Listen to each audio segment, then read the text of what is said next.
Boa tarde. Vamos dar seguimento aqui à nossa aula, né? Nossas aulas da disciplina de plantas medicinais e fitoterapia. Na aula passada, a gente já falou um pouco sobre prescrição, né? Mas hoje eu queria falar um pouco sobre a fitoterapia aplicada a doenças, como que a gente pode organizar essas formas de prescrição, dar umas dicas aqui para vocês, além de falar de algumas patologias. Então, a primeira dica que eu coloco aqui para vocês, que ela é muito válida, no meu entendimento, é você fazer uma biblioteca sua de monografias de plantas. Então, vai lá no Memento, salva várias plantas. E aí você pode ir separando por plantas utilizadas no trato gastrointestinal, plantas que são utilizadas para a saúde cardiovascular, para utilização para gripes, resfriados. Então, vai colocando isso em pastas para ficar fácil na sua prática para ir buscar, saber onde ir buscar e aí ter facilmente essas informações. Então, por exemplo, tem lá a monografia do boldo. Você sabe que o boldo é utilizado para digestão. Então, você salva numa pasta de plantas usadas para o trato gastrointestinal. Você sabe que o xarope de guaco ele é utilizado como expectorante para gripes e resfriados. Então, você coloca lá numa pasta como utilizadas para gripe. E assim você vai montando um arsenal de plantas que você vai ter informação para utilizar para si mesmo, para dar orientações em saúde ou para prescrição, enfim. Então, você salva lá a referência, a indicação, o mecanismo de ação, a posologia, a toxicidade, como você poderia prescrever, se for o caso. Então, eu vou mostrar aqui que eu fiz isso para algumas plantas, né? E aí você vê como poderia ser feito esse estudo, assim, mais estruturado, porque é um estudo mais aprofundado, que envolve o entendimento da ação farmacológica, né? Que não é nosso objetivo aprofundar em aula de farmacologia para todas as doenças, porque seria muito extenso, né? Teria que estudar a fisiopatologia de cada doença, e aí sim, a partir do entendimento da fisiopatologia, ir buscando cada planta e colocando para essas patologias, né? Então, aqui eu fiz isso para algumas doenças que vocês vão ver, mas para dar um norte de como você poderia fazer isso aí na sua prática, certo? Então, você pode separar por plantas e fitoterápicos utilizados para doenças do trato gastrointestinal, né? Para digestão, utilizados para saúde cardiovascular, utilizados para resistência insulínica e diabetes, como expectorantes. E aqui eu deixei destacado para distúrbios do sistema nervoso central, porque eu selecionei esse grupo para a gente falar um pouco mais aprofundado a respeito, né? Falar da etiologia das doenças e, a partir daí, selecionar essas plantas que podem ser utilizadas. Então, vamos estudar um pouco da fitoterapia aplicada à ansiedade e depressão, né? Esses distúrbios, esses transtornos do sistema nervoso central, né, na verdade, eles são muito prevalentes atualmente. Então, aí a OMS, em 2020, estimava que tinha quase 1 bilhão de pessoas com transtorno mental. Então, muito disso se deve ao estilo de vida que a gente tem atualmente, né? A gente tem, sim, fundamentado cientificamente que o estresse ele tem correlação com essas doenças, com a possibilidade de precipitação dessas doenças ou de agravamento, né? E a nossa vida é muito estressante, ela tem, sim, correlação com esse aumento. Além disso, uma pessoa morre a cada 40 segundos por suicídio, né, no mundo, e isso mostra que muitas dessas pessoas podem estar com um quadro de depressão maior, né, e aí é uma doença para a gente estudar cada vez mais. É a causa mais comum de incapacitação, né, de sair aí, de ter saídas do mercado de trabalho, ou ausências no mercado de trabalho. Vai afetar mais de 300 milhões de pessoas, no caso, a depressão em si, né? No Brasil, se estima que 15,5% da população vai ter pelo menos um episódio de transtorno depressivo maior ao longo da vida, Então, são doenças que são muito prevalentes. Com relação à etiologia, né, o que está aí na gênese dessa doença, a gente pode falar em fatores hereditários, sim, né, eu posso falar aí de receptores, então alterações nos receptores de monoaminas, nos receptores de serotonina, que é muito discutido, e fatores ambientais, porque a gente já sabe que o estresse ele pode causar modificações em genes que vão precipitar alterações que vão desencadear o transtorno depressivo ou piorá-lo, né? Então, o papel do estresse também ele é muito importante aí. Importante que eu digo no caso do entendimento, né? Para falar um pouco mais sobre a história da descoberta de como que se dá o desenvolvimento, ou como que se deu o desenvolvimento de medicamentos para a depressão, a gente pode falar um pouco da reserpina. Então, em 1950, a reserpina começou a ser utilizada, né? E ela começou a ocasionar transtornos depressivos, quadros depressivos. E qual é a ação dessa droga, desse fármaco aqui, no sistema nervoso central? Então, ela vai lá nessas vesículas, que são essas estruturazinhas aqui, que estão guardando as monoaminas, e elas fazem com que libere todas essas monoaminas de uma vez, e aí eu não tenho depois, posteriormente, a disponibilidade delas para vir para a fenda sináptica. Então, elas ocasionam uma depressão, uma não existência posterior dessas monoaminas, que são esses futuros neurotransmissores, né, que vão causar neurotransmissão, que é essa comunicação entre os neurônios, e a partir daí eu tenho essa suscitação, ou seja, esse desenvolvimento de quadros depressivos, certo? Então, a partir daí se gerou a hipótese monoaminérgica, que é essa hipótese de que os quadros depressivos estão ligados à falta de serotonina e de noradrenalina nas fendas sinápticas, ou seja, em locais onde eu tenho a necessidade de ter essas monoaminas para uma comunicação aí entre os neurônios. Então, aí eu tenho papéis críticos na modulação do humor, no ciclo sono-vigília, na motivação, na percepção da dor, na função neuroendócrina.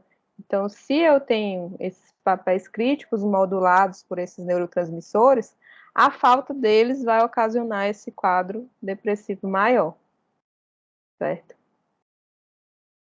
Vários estudos evidenciam também a alteração no número de receptores, além da variabilidade genética do próprio receptor, ele tem uma constituição diferente, isso de serotonina e de norepinefrina, mostrando assim, consolidando mais essa hipótese monoaminérgica, que de fato é o que a gente faz no tratamento padrão, esses medicamentos sintéticos, fluoxetina, sertralina, que são antidepressivos, o que eles fazem? Eles aumentam a disponibilidade desses neurotransmissores em diversas áreas cerebrais, fazendo que assim haja uma melhoria, uma melhora do quadro depressivo maior.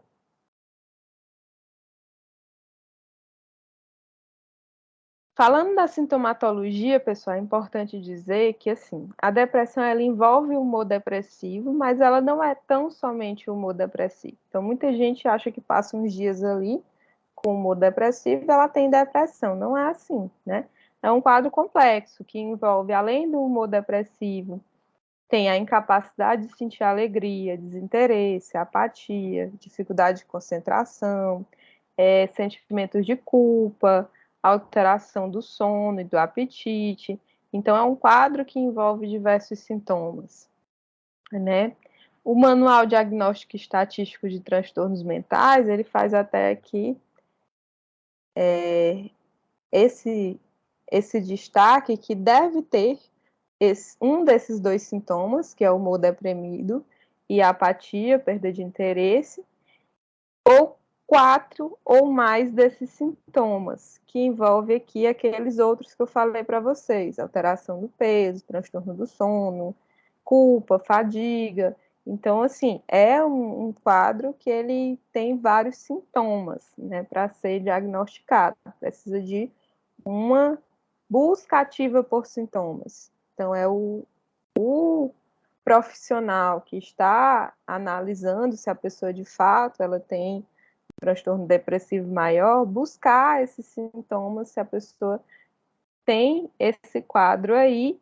E, além disso, a gente pode fazer scores. Então, tem vários questionários estruturados, validados, né? Que vão trazer, por exemplo, esse aqui, ó, vai perguntar várias coisas ao paciente, salientando que durante as últimas 2 semanas, com que frequência você foi incomodado por qualquer um dos problemas abaixo. E aí tem pouco interesse de fazer as coisas, se sentir para baixo, deprimido. E aí a pessoa vai respondendo, nenhuma vez, vários dias, mais da metade, quase todos os dias. Porque isso aqui pode gerar um score para classificar se eu tenho uma depressão leve, se eu tenho uma depressão moderada, se eu tenho uma depressão grave. Então, são vários os questionários que são estruturados com base no DSM-5, que eu posso fazer essa análise, né, mais aprofundada, profissional habilitado, né? E aqui, daquele questionário, vai vir um score, por exemplo, se a pessoa tem depressão mínima, leve, moderada, grave. Por que que isso é interessante para a gente aqui? Porque, por exemplo, depressões leves a moderadas, eu consigo fazer um manejo clínico com o uso dos fitoterápicos. Então, é interessante ter essa análise aprofundada de cada paciente. O transtorno de ansiedade, né, falando aqui agora mais sobre a ansiedade em si, é válido a gente destacar que a ansiedade, ela é uma coisa da vida, assim. Não é todo mundo que tem ansiedade, em alguns momentos da vida, que tem o transtorno de ansiedade generalizada. Então, como que se dá essa análise, né? Em situações de luta e fuga, o nosso organismo, ele responde fisiologicamente. Então, a resposta é ter taquicardia, ter tensão, sudorese, são a resposta fisiológica a situações de luta e fuga. Só que tem gente que vai ter essa resposta de uma forma desproporcional à circunstância, ou seja, ela não está nessa situação de fato de luta e fuga, mas ela sente essa resposta fisiológica. Ou então, ela tem uma resposta desproporcional, muito intensa, ou sem motivo aparente, e aí sim eu penso numa ansiedade que pode ou deve ser tratada de fato, né? É importante também destacar isso em relação à ansiedade. Aqui também eu botei um questionário para que haja uma graduação, né? Se a pessoa, o que ela sente, ou se ela sente levemente, ou se ela sente de forma moderada, para ir analisando esse paciente aí, cada um dessas sintomatologias. E aí a fitoterapia, né, pessoal? A fitoterapia é o que a gente tem falado durante essas semanas. A gente tem destacado como uma terapêutica aí fantástica, né? E aí o que eu posso dizer? Que as plantas psicoativas ou derivadas destas, elas têm sido muito mais estudadas, né, nos últimos anos. Então, tem estudos pré-clínicos, que são aqueles em animais, né, iniciais, tem estudos clínicos, mostrando o uso dessas plantas aí para o tratamento de transtornos do sistema nervoso central. Então, as plantas psicoativas, elas podem sim ter um uso benéfico na terapêutica, né? Tem plantas psicoativas, claro, que são tóxicas, né? Que não devem ser utilizadas ou que causam danos, mas eu tenho plantas que podem ser bastante proveitosas para a terapêutica.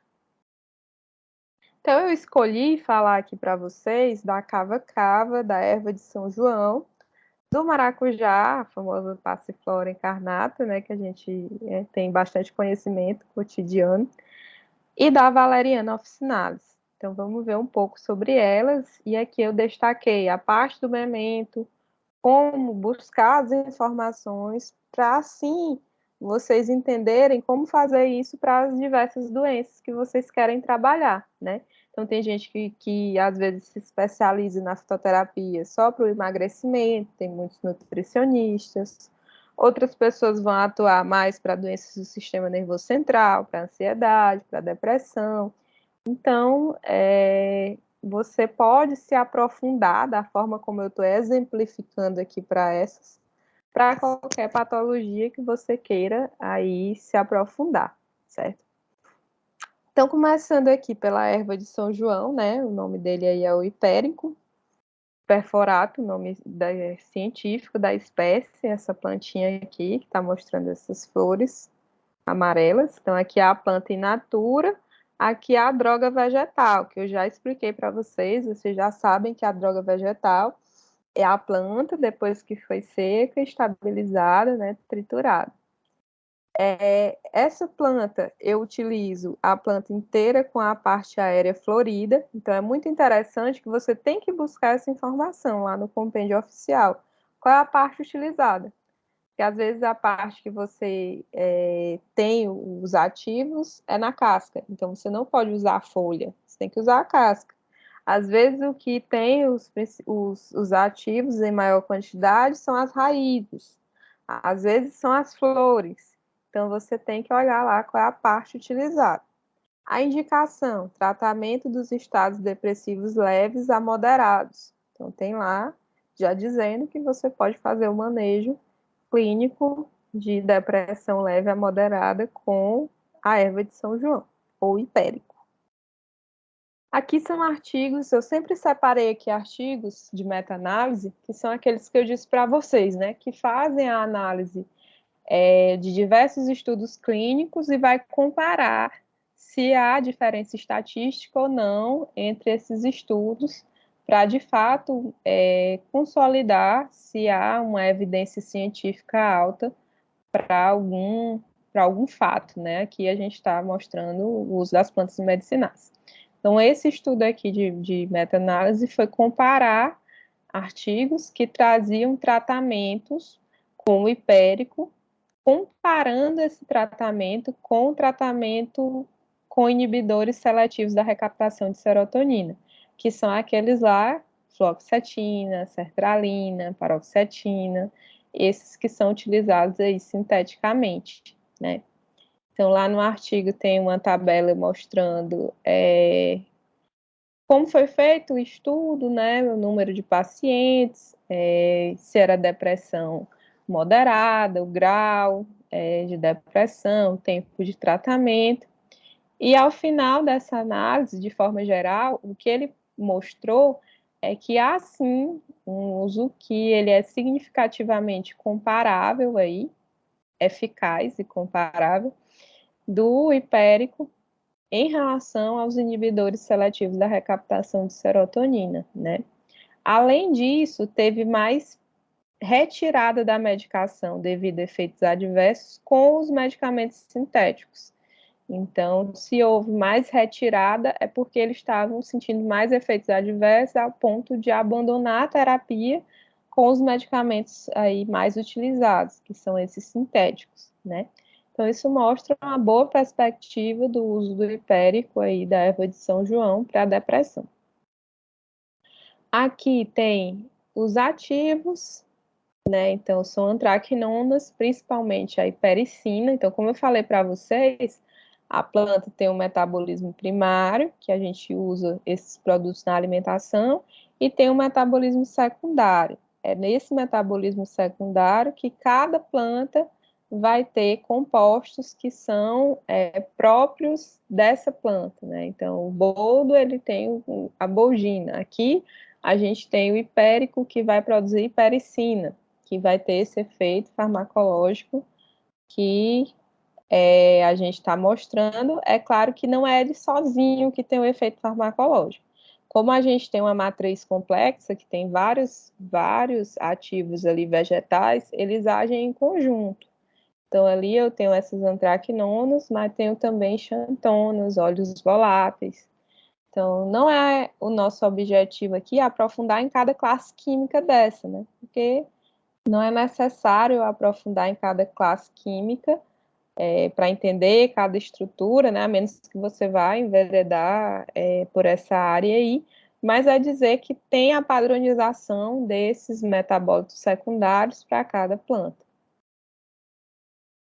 Forma farmacêutica, então, tudo aqui tirado do memento, pessoal, para ver como que é importante você ir lá e tirar essas informações e fazer os seus compêndios e começar a ter fonte de onde buscar, né, para utilizar na sua prática. Então, forma farmacêutica, eu posso ter cápsulas e comprimidos contendo extrato seco e tintura. Então, aqui tem a forma já que pode ser administrado. Via de administração e posologia, vai ter aqui, ó, uso oral, uso adulto, de 0,8 a 1,2 ml de tintura, 3 vezes ao dia, ou então o extrato seco, que pode ser nessa cápsula ou comprimido, 3 vezes ao dia. Então, tem a dose, tem a quantidade, né? Você pode buscar lá. Tempo de utilização. Tal como acontece com outras drogas antidepressivas, a observação dos efeitos do hipérico podem requerer de 2 a 4 semanas. Então, pessoal, isso aqui é muito importante. A maioria dos antidepressivos, né, os antidepressivos em si, eles demoram a ter ação. Então, eles não têm a ação de imediato. Então, é muito importante que você sensibilize o paciente para que ele não abandone a terapia nos primeiros dias, porque vai demorar em média de 1 mês para ele ter o efeito farmacológico desejado. Então, é uma coisa a se pensar sempre no tratamento com antidepressivos, né? E da mesma forma que já tem demonstrado que o hipérico vai ter essa demora também para a ação. Então, é muito importante que você saiba buscar e que tenha essa informação para dispor, né? No caso do hipérico, ele é um fitoterápico que só é utilizado sob prescrição médica, mas tem vários outros aqui que são isentos de prescrição médica que a gente vai trabalhar. A cava-cava, pessoal. No caso da cava-cava, se utiliza o rizoma. Então, tá aqui também a planta, bonitinha, e tá aqui a droga vegetal. E a indicação da cava-cava é para estágios leves a moderados de ansiedade e insônia. Então, para o manejo da insônia, da ansiedade, você pode utilizar a cava-cava. Nesse caso aqui, os rizomas. Aqui também artigos, né, de meta-análise, mostrando os efeitos aí farmacológicos da cava-cava para pacientes com ansiedade e para melhoria aí do sono. Então, aqui, por exemplo, ele fala que permanece como alternativa aos benzodiazepínicos.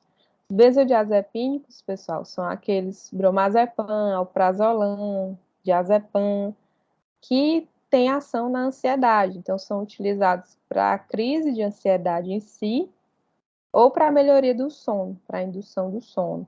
Então, normalmente a terapêutica é feita assim. Esses antidepressivos, como fluoxetina, sertralina, eles conseguem reduzir, além da depressão, eles conseguem reduzir a ansiedade a longo prazo, né? Isso aí num tratamento contínuo.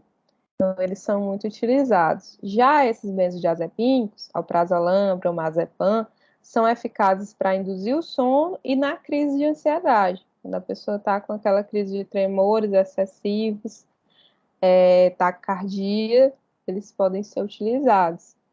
Então, aqui nesse artigo, ele mostrou que é uma alternativa, aí, nesse caso, aos benzodiazepínicos e os inibidores seletivos da recaptação de serotonina.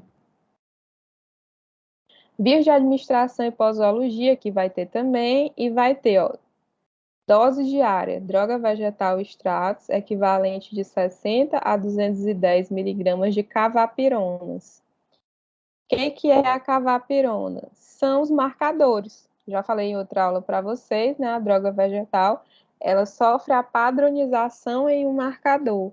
E aqui, esse marcador, nesse caso, com correlação ao efeito terapêutico, eu tenho as cavapironas. Então, a droga vegetal, ela tem tantos por cento do marcador. E aqui já tem dizendo, ó, Droga vegetal, extrato equivalente a 60 a 210 miligramas de cavapironas. Então, seria um extrato padronizado que já tem no laudo lá a porcentagem de cavapironas que ele tem. Então, para mostrar também para vocês entenderem como ler isso aqui e entender, né? Existe um marcador que essa substância está lá e que tem correlação com o efeito terapêutico. Tempo de uso depende da indicação e da evolução do quadro, né? Então, aqui é um acompanhamento singular, cada paciente ele vai evoluir de forma diferente, obviamente, principalmente para esses transtornos voltados para o sistema nervoso central. Então, cada caso ele tem que ser manejado de uma forma singular. A valeriana officinalis, também muito utilizada, vocês já devem ter visto várias preparações aí, vários, na verdade, medicamentos fitoterápicos, né, que usa a valeriana, ou usa a valeriana em associação com a passiflora, que é o maracujá. Ele é usado como sedativo, moderado, hipnótico e no tratamento de distúrbios do sono associado à ansiedade, né, então ela é uma planta bastante utilizada no mundo todo aí para ansiedade e distúrbios do sono. As partes utilizadas são as raízes. Aqui tem contraindicações, ó. Contraindicações para menores de 12 anos, grávidas, lactantes, pacientes com histórico de hipersensibilidade, alergia. Então, é muito importante que você, nessa busca que eu falei para vocês, para cada doença, você também busque quem não pode utilizar, né? Você busque qual é a indicação, mas busque também quem não pode utilizar, porque aí vai facilitar bastante aí de não ter problemas. Então, o marcador que eu falei para vocês, que é quem vai estar lá padronizado na droga vegetal, são os ácidos valerênicos. Eu coloquei aqui a estrutura, né? Esses ácidos valerênicos vão agir por meio do receptor GABA. Então, não é um objetivo aqui aprofundar na farmacologia de cada atuação dessa em receptores, mas de forma geral, agir em GABA vai potencializar um efeito inibitório na gente, e esse efeito inibitório no sistema nervoso central é que vai causar essa sedação, vai causar essa indução do sono, certo? Que é o mesmo local que agem os benzodiazepínicos aí, o mesmo receptor, na verdade, que agem os benzodiazepínicos, que são aqueles lá, bromazepam, diazepam, alprazolam. Então, ele tem ação depressora central, sedativa e ansiolítica, que é utilizada aí na nossa prática. Aqui também estudos, né, que vão mostrar o uso da valeriana officinalis, que revela uma quantidade que foi melhor do que o placebo, de fato, né, então que tem ação sedativa de fato. Formas farmacêuticas, eu posso utilizar cápsulas ou comprimidos, ou extratos, ou tintura. Então, sempre buscar lá essa informação. E aqui tem as várias posologias, formas de uso, de acordo com a apresentação farmacêutica. Se é um extrato, se é um comprimido, também tem lá, aqui, tirado do memento farmacêutico. Memento de fitoterápicos. Por último, a passiflora incarnata, o famoso maracujá, daqui a florzinha do maracujá, bonita, e a droga vegetal. Uma coisa interessante do maracujá é que a parte que concentra os ativos são as folhas. Então, muita gente se utiliza da fruta, achando que tem esses ativos em grande quantidade, mas, na verdade, onde tem são nas folhas. Ele é um ansiolítico, um sedativo leve. Os principais constituintes são fitoesteróis, heterosídeos cianogênicos, alcaloides indólicos, flavonoides, cumarinas. Então, são as classes químicas das substâncias, né? A passiflora incarnata também, os efeitos vão ser mediados pelo receptor GABA, pelo sistema GABA, que eu falei para vocês, assim que eu dei as informações sobre ele, mesmo que de forma mais superficial, né, mas é quem ocasiona essa sedação. Aqui tem mostrando artigos também do uso com o tratamento aí da ansiedade, artigos. E aqui tem várias apresentações, inclusive de produto tradicional fitoterápico.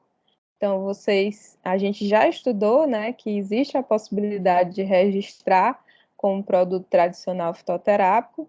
Esse produto tradicional fitoterápico se facilita, né, na hora do registro, como eu falei para vocês, e são medicamentos sempre isentos de prescrição médica, e veio como um desdobramento aí depois da RDC 26, que facilita com que as empresas produzam, né, esses produtos, já que pode ser registrado com base no uso ao longo do tempo.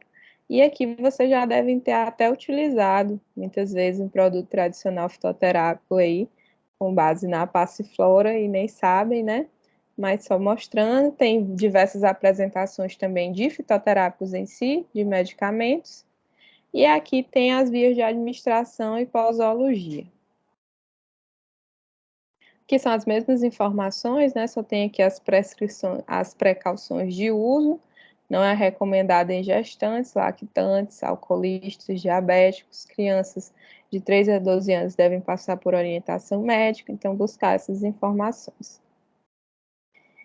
E aí, pessoal, assim, essas doenças, né, como as diversas outras, eu tenho que pensar no acompanhamento do paciente em si, né? Então, são vários os fatores que vão ter correlação com a patologia, né? O paciente tem uma alimentação adequada, se discute muito o uso de alimentos que têm antioxidantes, porque eles têm proteção neuronal, né? Como eu falei para vocês, os radicais livres, eles podem piorar a situação do cérebro e ocasionar até mesmo doenças, né? Então, a alimentação, ela é equilibrada, a atividade física, já é posto, né, que a atividade física melhora, sim, ansiedade e depressão. Então, se o paciente, ele conseguir executar, né, é claro que pacientes com depressão grave, muitas vezes, não vão atender a essa terapia e a esse exercício físico, mas se o paciente conseguir, é um tratamento também muito importante a atividade física.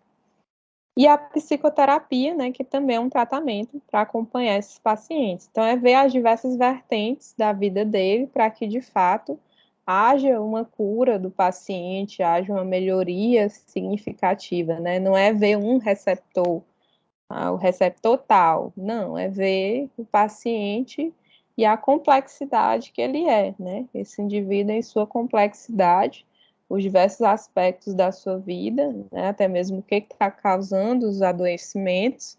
Isso para as diversas doenças também se aplica, né? Aqui são artigos para vocês aprofundarem os estudos, né? São artigos aí do sistema nervoso central, né? De plantas. Por último, aqui eu coloquei para vocês artigos sobre plantas tóxicas, pessoal, porque assim a gente tem muitos casos de intoxicação por plantas. E aí a população, ela sempre acha que por ser natural não tem toxicidade. Isso não é verdade. Tem plantas que podem até levar ao óbito. Então, além de fazer a educação em que as plantas elas podem ser fantásticas para a terapêutica, é analisar se a população no seu território está usando plantas que podem ser tóxicas, que podem não ser benéficas, né? Então, eu botei aí um materialzinho para vocês darem uma olhada sobre plantas tóxicas.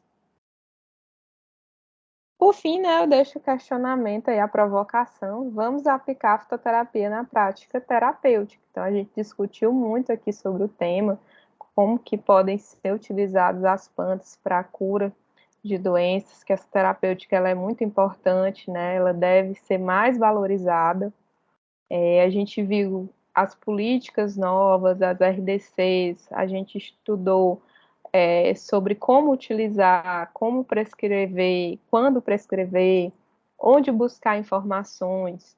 Então, isso é o que é importante para a capacitação, para dar um vislumbre de como que seria interessante esse resgate do uso das plantas medicinais, né? E como que isso pode ser estruturado e possível de ser realizado na atenção básica, como que pode ser estruturado, né? Essa capacitação, ela é muito importante e eu acho que agora vocês têm muitas informações, tem a informação de onde buscar, né? Que também é muito interessante. E aí eu deixo um abraço para vocês e que vocês usem sim a fitoterapia para terapêutica aí com vocês, com os pacientes de vocês, as famílias, resgatando sempre os valores culturais, né? Respeitando os conhecimentos já pré-existentes de cada pessoa, e assim eu consigo uma fitoterapia que respeita os conhecimentos, a etnofarmacologia, e que consegue aliar isso a esses compêndios que a gente tanto estudou aqui nessa disciplina. Então, deixo um abraço a todos e a gente se encontra por aí.